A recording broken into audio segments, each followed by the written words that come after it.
kich ma pacho kadhi nyaka e kaburini ma Kericho kama nyocha noyudie ringre ji 33 oiki e bur liel achiel. E nonro ma oyangi gi ogai mar okwach kich Mohamed Amin, luoro koro nitie ni dipo ka ringre mag ji osebed ka iko ataro mar chike e alworano. Jafwambo marwa Cynthia Onyango nigi ler.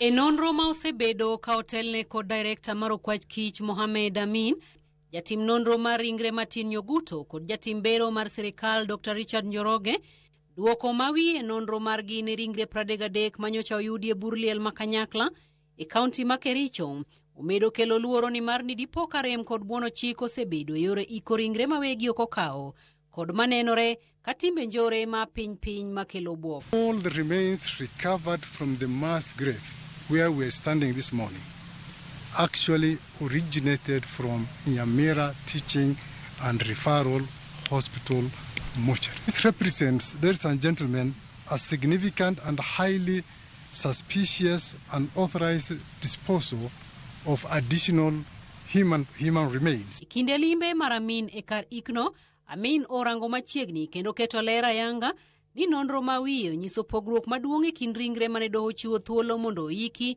kod mago mane oiki e kar ikno. Oboke mag doho nyiso ni chik manochiw kod doho ma Nyamira tarik 17 dwe mar adek higani nochiwo thuolo mar iko ringre 13 kende ma wegi ok nokawo, ka kwan ni noting'o jomadongo 4, nyathi 1, iye mowuok 3 kod rude 1 manowuok e osiptal maduong' ma Nyamira. Jatend okwach kich olero ni nonro margi kelo luoro mapek ewi manenore ka pando ringre, donjruok kod telo mar kama jorit kane ringre kod buono chike matayo kaka irito ringre.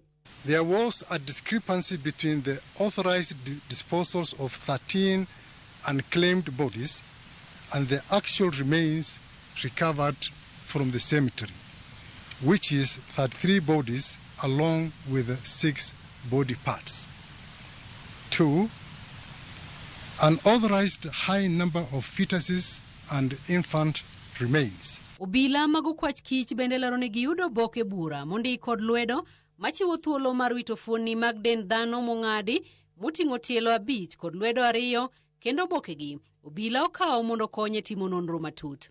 Nonro makama bende onyiso rem maduong' e yor kano rekod, telo mayomyom e kar kano ringre ma Nyamira kod bedo ni nyawo mar yore rito ringre nitie e kar kano ringre no. Our officers managed to recover handwritten hospital records confirming several consents for disposal for the amputated limbs.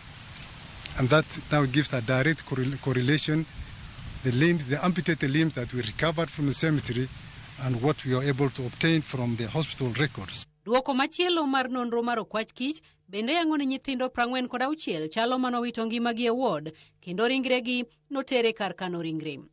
Kata kamano, onge rekod manyiso kaka ringrego nogol kata chiw ne ik, ka wach makelo luoro en ni dipo ka nochiwgi e yo ma ok oyangi maler.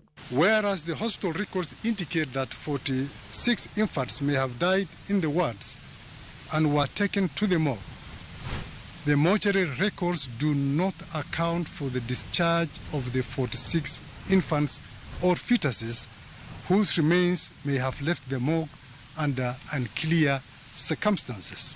Nyaka sani, achije adek mitudo kod nonro makama oting'o David Raka Makori ma en apisa maduong' mar kar thieth ma Nyamira, Jason Mashora Nyaberi ma en jarit ringre kod Richard Towet mong'ere gi nying mar Ezekiel ma en jarit mar kar iko ringre ma Makaburini. Cynthia Onyango, Ramogi TV.